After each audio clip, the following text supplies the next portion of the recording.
mais de notre professionnalisme et de nos savoir-faire en matière d'accueil des grandes rencontres nationales et internationales.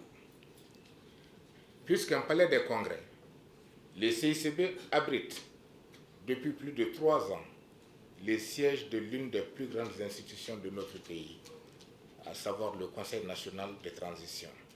C'est un grand privilège, mais aussi une immense responsabilité qui exige de chaque agent une conscience aiguë du devoir et du travail bien fait. En 2023, le CICB a été l'hôte de beaucoup d'événements, tant politiques, économiques, scientifiques que socioculturels et artistiques, de dimension nationale et internationale.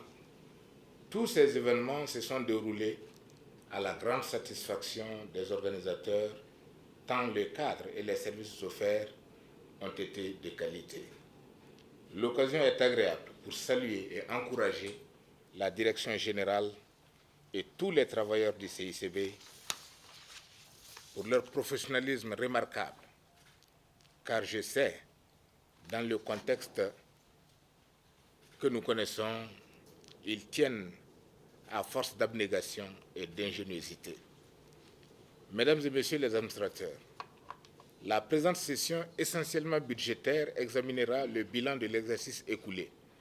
Elle est consacrée également et surtout à l'examen des projets de programme d'activité et de budget pour l'exercice 2024. Elle appréciera également le niveau d'exécution des recommandations de la 25e session.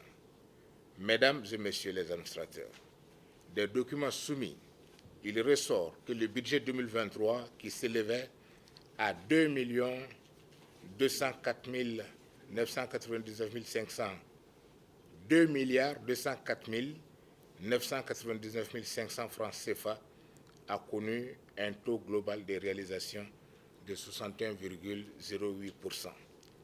Ce modeste taux de performance est dû en partie à la conjoncture économique générale du pays, mais aussi aux difficultés de recouvrement de ces créances rencontrées par le CICB. Aussi, la plupart des activités programmées ont été réalisées ou sont en cours d'exécution. Malgré ces contraintes, la Direction générale du CICB a pu honorer ses principaux engagements, notamment la prise en charge des salaires et accessoires ainsi que les cotisations sociales. Je tiens à féliciter la Direction générale et tout le personnel pour le travail accompli, car nous avons reçu de nombreux retours positifs en ce qui concerne la tenue des lieux et la gestion des événements.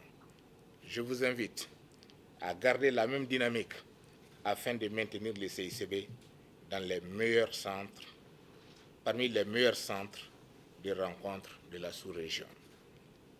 Ces résultats ont été obtenus grâce à la clairvoyance et au sens de responsabilité du comité syndical du CICB, que je félicite et remercie. Je l'exhorte à toujours privilégier les dialogues nécessaires au maintien d'un climat serein et apaisé, indispensable à la bonne marche de l'établissement. Notre objectif commun a toujours été de faire de cet établissement une référence dans la sous-région, voire au-delà. Malgré les conjonctures souvent difficiles, le CICB reste un fleuron de l'industrie des centres d'affaires au Mali. La qualité du service finit toujours par convaincre les usagers que le CICB répond aux normes internationales pour accueillir de façon sécurisée et professionnelle les activités, quelle que soit leur envergure. Mesdames et Messieurs les administrateurs, le budget 2024 est équilibré en recettes et en dépenses à la somme d'1 510 982 000 francs CFA contre 2 204 999 500 francs CFA en 2023, soit une baisse de 45,93%. Mesdames et Messieurs les administrateurs, je reste convaincu que de vos analyses, critiques et observations sortiront des recommandations à même d'impulser une dynamique prometteuse aux activités du CICB. Je vous invite à examiner les documents soumis à votre appréciation avec rigueur mais surtout à donner les plus pertinentes orientations pour une année budgétaire réussie. Je voudrais terminer, mesdames et messieurs, en vous remerciant à nouveau pour votre soutien et votre accompagnement constant, vos sages conseils qui ont toujours été précieux pour la bonne marche du CICB. En souhaitant plein succès à nos travaux, je déclare ouverte la 26e session ordinaire du Conseil d'administration du Centre international de conférence de Bamako.